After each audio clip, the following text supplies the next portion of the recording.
Hubo una época en la que las cocinas españolas olían a puchero, a pan recién cortado y a café con goteo lento.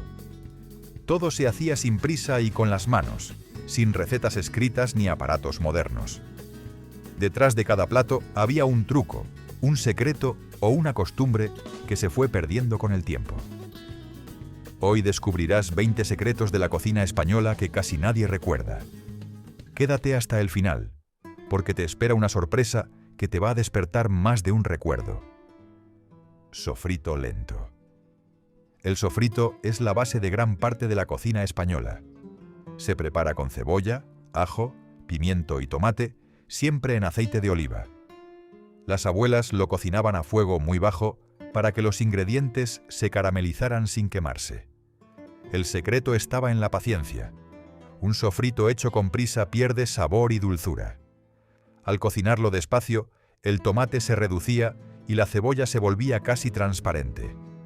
Así nacía ese aroma que impregnaba toda la casa. Era el punto de partida de arroces, guisos o lentejas. Cada familia tenía su toque personal, con hierbas, laurel o un chorrito de vino. Pero todas compartían una misma regla. El fuego bajo y el tiempo eran los verdaderos ingredientes del sabor. Pan sagrado.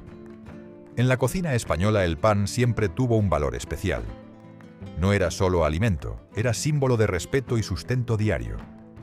Tirarlo se consideraba casi un pecado. Por eso el pan duro nunca se desperdiciaba. Con él se hacían sopas de ajo, migas o gazpachos. En los pueblos se aprovechaba hasta la última miga.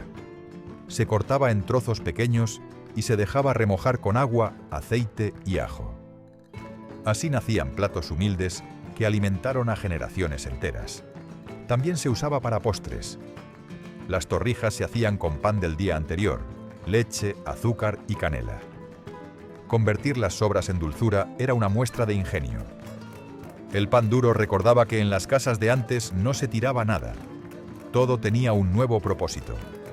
Y ese respeto por la comida sigue siendo una de las mayores lecciones de nuestras abuelas. Caldo de ayer. En muchas casas españolas el caldo no se servía el mismo día. Las abuelas sabían que los guisos y sopas estaban más sabrosos después de reposar una noche.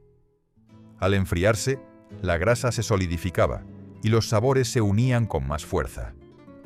El caldo del día siguiente tenía más cuerpo y un aroma profundo. Era costumbre guardar la olla en el balcón o en la ventana cuando no había nevera. El aire fresco del invierno ayudaba a conservarlo sin problema. Al calentarlo de nuevo, se retiraba la capa de grasa o se usaba para freír. Nada se desperdiciaba. En muchos hogares, el caldo era la base de otras comidas. Servía para hacer arroz, guisos o sopas con pan. Este hábito de dejar reposar los platos era una forma de mejorar el sabor sin gastar más. Una tradición nacida del sentido común y la paciencia. Puchero eterno. En los pueblos españoles era común tener una olla siempre al fuego. El puchero se cocinaba lentamente durante horas, a veces durante todo el día. En muchas casas se decía que el fuego de la cocina nunca debía apagarse. Cada vez que alguien tenía hambre, se servía un poco y se añadía más agua y verduras. Así el puchero se renovaba sin parar. Era una forma de tener comida lista para todos sin gastar demasiado. El secreto estaba en mantener el hervor suave. Los huesos, garbanzos y verduras liberaban su sabor poco a poco. Con el tiempo, el caldo se volvía más denso y nutritivo. Este método era propio de la vida rural, donde el fuego de leña se usaba todo el día. El puchero eterno representaba hogar, unión y sustento. Era la olla que nunca descansaba. Gazpacho antiguo. El gazpacho original no llevaba tomate. Antes de llegar de América, este ingrediente era desconocido en Europa. En su origen andaluz, el gazpacho se preparaba con pan duro, ajo, aceite de oliva, agua y vinagre. Era una sopa fría sencilla que alimentaba a los campesinos durante las faenas del campo. Se machacaba todo en un tornillo, un cuenco de madera donde el pan se deshacía con el ajo y el aceite. El resultado era una mezcla espesa y muy nutritiva. Con el tiempo, el tomate se incorporó y cambió el color y el sabor del plato. Aún así, la esencia del gazpacho siguió siendo la misma, una comida humilde nacida para aprovechar lo que había en casa. El gazpacho antiguo recuerda los días de sol, de trabajo al aire libre y del ingenio que convirtió la sencillez en sabor. Café con sal. En muchas casas españolas se añadía una pizca de sal al café. Era un truco sencillo que ayudaba a reducir el amargor del grano tostado. Las abuelas lo aprendieron por experiencia, cuando el café era escaso y de calidad irregular. Durante la posguerra el café era un lujo. A veces se mezclaba con cebada o achicoria, lo que daba un sabor más áspero. Un granito de sal equilibraba ese amargor y hacía que pareciera más suave. Este hábito se mantuvo durante años en pueblos y bares antiguos. No era superstición, sino una práctica con base química. La sal potencia los sabores dulces y atenúa los amargos. Hoy pocos recuerdan ese gesto casi instintivo. Pero quienes lo probaron dicen que el sabor era único. Un pequeño secreto que convertía cada taza en un acto de ingenio y memoria. Potaje humilde. El potaje fue durante siglos uno de los platos más comunes en España. Nació de la necesidad y del aprovechamiento. No había una receta fija. Se hacía con lo que quedaba en la despensa. Los ingredientes más habituales eran garbanzos, acelgas, patatas y algún hueso con un poco de carne. En los días de vigilia se cocinaba sin carne, con bacalao y espinacas. Era un plato completo que alimentaba a toda la familia. El secreto estaba en cocerlo lentamente y removerlo con cuchara de madera para que espesara. No hacía falta más que fuego bajo y paciencia. Cada casa tenía su versión. En Andalucía se servía con comino, en Castilla con pimentón. Era la cocina de lo cotidiano, la que sostenía la vida sin pretensiones. Un ejemplo de humildad convertido en sabor eterno. Olla heredada. Las cazuelas de barro eran un tesoro en la cocina española. Pasaban de generación en generación y se usaban durante décadas. Con el tiempo, el barro absorbía el sabor de los guisos y aportaba un aroma inconfundible. Estas ollas se fabricaban en talleres locales y se cocían a altas temperaturas para hacerlas resistentes al fuego.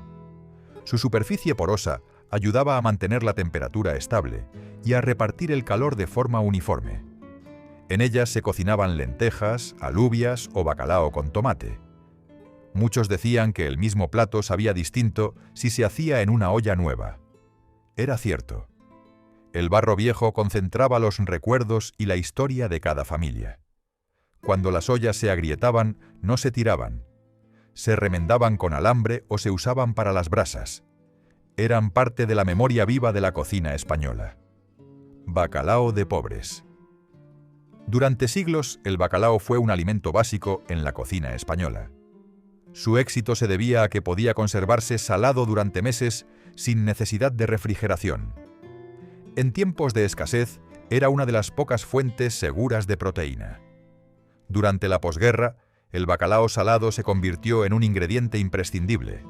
Era barato, fácil de transportar y se aprovechaba por completo. Se desmenuzaba en guisos, potajes o croquetas. Antes de cocinarlo, se desalaba en agua durante horas o incluso días. Este proceso hacía que recuperara su textura natural y un sabor más suave. Con el tiempo, el bacalao pasó de plato humilde a producto valorado. Hoy es protagonista de recetas emblemáticas como el bacalao al pil pil o a la vizcaína. Un ejemplo perfecto de cómo la necesidad acabó creando una joya gastronómica. Aceite guardián. Antes de que existieran los frigoríficos, el aceite de oliva era un aliado imprescindible. Se usaba no solo para cocinar, sino también para conservar los alimentos. Su capacidad para aislar el aire impedía que los productos se estropearan. Los chorizos, quesos y pescados se guardaban cubiertos de aceite dentro de tarros de barro o cristal. Así podían durar semanas o incluso meses sin perder sabor. En algunas zonas de Andalucía también se conservaban verduras asadas o pimientos secos.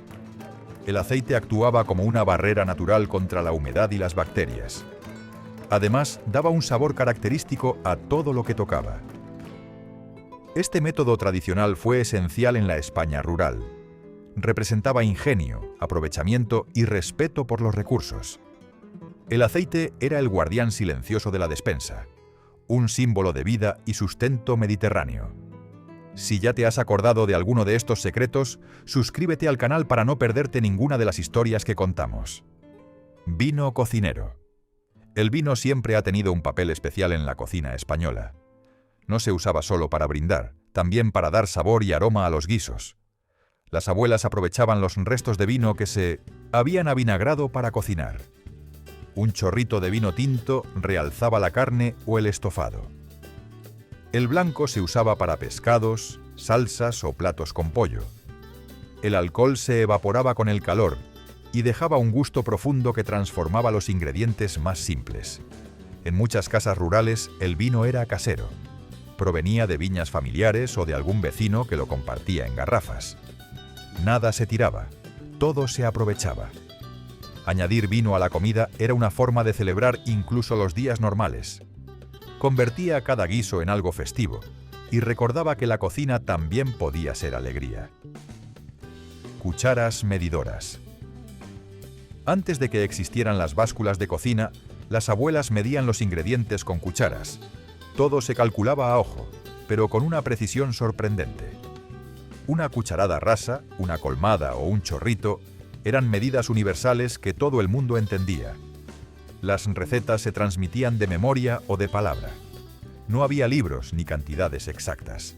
La experiencia y el instinto marcaban el punto justo de cada plato. Las cucharas de madera o metal se usaban para remover, servir y medir. Con el tiempo se volvían más oscuras y gastadas, testigos de miles de comidas familiares. Esa forma de cocinar unía generaciones. Enseñaba que la cocina no era una ciencia, sino un arte que se aprendía mirando. Detrás de cada cucharada había sabiduría acumulada y un toque personal imposible de copiar. Leche cortada. Cuando no había yogur ni cuajo, las abuelas usaban unas gotas de limón para cortar la leche. Era una forma sencilla de obtener un requesón casero lleno de sabor. La acidez del limón separaba la parte líquida del suero y la sólida de la cuajada. Este truco era muy útil para aprovechar la leche que estaba a punto de estropearse. Se calentaba ligeramente y se dejaba reposar unas horas. Luego se colaba con un paño fino hasta obtener una textura cremosa. Con esa base se hacían postres, pasteles o simplemente se servía con miel. Era un alimento natural y sin desperdicio. En los pueblos era costumbre hacerlo en casa cada semana.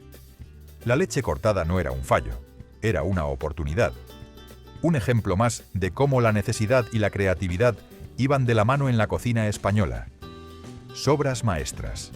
En la cocina española nada se tiraba. Las sobras eran la base de nuevos platos que muchas veces superaban al original. Así nacieron las croquetas, los canelones o las empanadas. El pollo del cocido se desmenuzaba y se mezclaba con bechamel para hacer croquetas. La carne asada del domingo se convertía en relleno de pimientos o en pastel salado. Era una forma de aprovechar todo y mantener el sabor en cada comida. Este hábito se extendió durante generaciones. No se trataba solo de ahorrar, sino de respetar los alimentos. En tiempos de escasez, el ingenio era el ingrediente principal. Las sobras maestras enseñaron que cocinar también es transformar, que de lo sencillo pueden hacer algo extraordinario, y que la cocina española siempre supo convertir la necesidad en arte cotidiano. Pimentón rojo. El pimentón es uno de los condimentos más emblemáticos de la cocina española. Su origen se remonta al siglo XVI, cuando los monjes del monasterio de Yuste cultivaron los primeros pimientos llegados de América.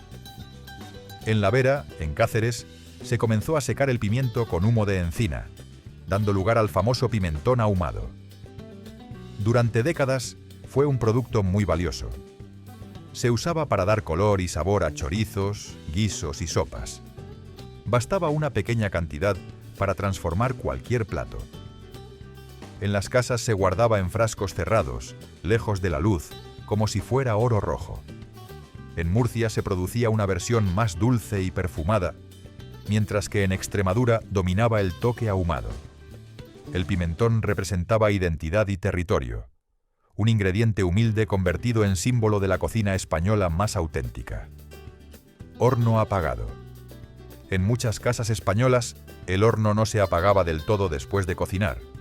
Se aprovechaba el calor residual para preparar otros platos. Era una forma sencilla de ahorrar energía y sacar el máximo partido al fuego. Las abuelas metían cazuelas de barro, arroz con leche o incluso pan cuando el horno ya estaba apagado. El calor que quedaba era suave y constante, perfecto para que los alimentos terminaran de hacerse sin quemarse. En los pueblos donde se usaban hornos de leña, esta costumbre era aún más habitual.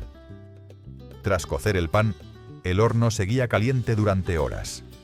Se aprovechaba para asar frutas, secar higos o preparar dulces. El horno apagado simbolizaba el ingenio doméstico. Convertía la cocina en un espacio de equilibrio entre economía y sabor. Un ejemplo de cómo la sabiduría popular encontraba siempre su manera de aprovecharlo todo. Recetas secretas. Cada familia española guardaba sus propias recetas como pequeños tesoros. No estaban escritas en ningún libro, se transmitían viendo y repitiendo. Las abuelas cocinaban sin medidas exactas, y muchas veces decían que el secreto estaba en la mano, no en los ingredientes. En cada casa la tortilla, el cocido o las albóndigas tenían un sabor distinto. Había gestos que se aprendían observando, como cuándo dar la vuelta a la sartén o cuánto aceite usar para freír. Algunas recetas solo se preparaban en fiestas o en días señalados. Pasaban de madres a hijas o de abuelas a nietos, casi como un ritual familiar. Las recetas secretas eran una herencia invisible. Representaban identidad, memoria y afecto. Detrás de cada plato había una historia compartida, un vínculo que el tiempo no ha podido borrar. Vinagre mágico. El vinagre era uno de los grandes aliados de la cocina tradicional española. No solo servía para aliñar ensaladas, también se usaba como limpiador, conservante y truco culinario. Las abuelas añadían unas gotas de vinagre al pescado antes de cocinarlo. Así se eliminaba el olor fuerte y se ablandaba la carne. También servía para mantener las verduras más firmes al hervirlas. Era un recurso sencillo y efectivo. En muchas casas se preparaba vinagre casero con restos de vino. Se dejaba fermentar en botellas abiertas, cubiertas con un paño. Su sabor variaba según el tipo de vino y la región. Además, se usaba para desinfectar tablas y cuchillos o para abrillantar el cobre. El vinagre era un producto todoterreno, presente en cada cocina. Un líquido humilde que combinaba limpieza, salud y sabor en una sola botella. Café de calcetín.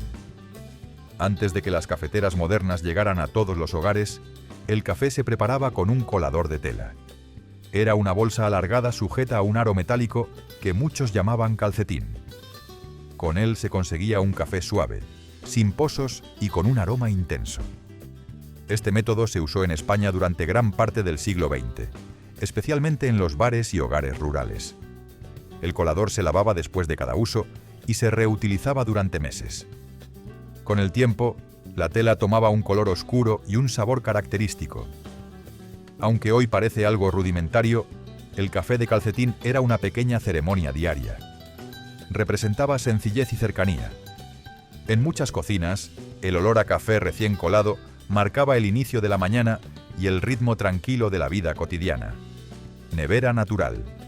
Antes de la llegada de los frigoríficos, las familias españolas se las ingeniaban para conservar los alimentos. En los pueblos se aprovechaban los pozos, las despensas frescas o las bodegas subterráneas. El aire frío del suelo mantenía los productos en buen estado durante días. En las casas sin sótano, los alimentos se envolvían en paños húmedos y se colocaban junto a las ventanas. El agua se evaporaba lentamente y creaba un efecto de refrigeración natural.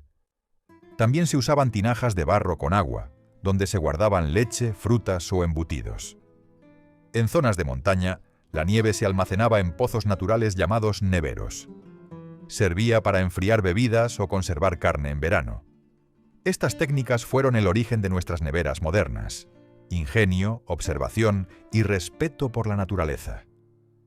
La frescura nacía sin electricidad y con pura sabiduría doméstica. Y como último secreto, uno que casi nadie confiesa. Muchas abuelas añadían un trocito de chocolate negro al guiso de carne. No era un capricho, era su truco para darle color y un sabor más intenso.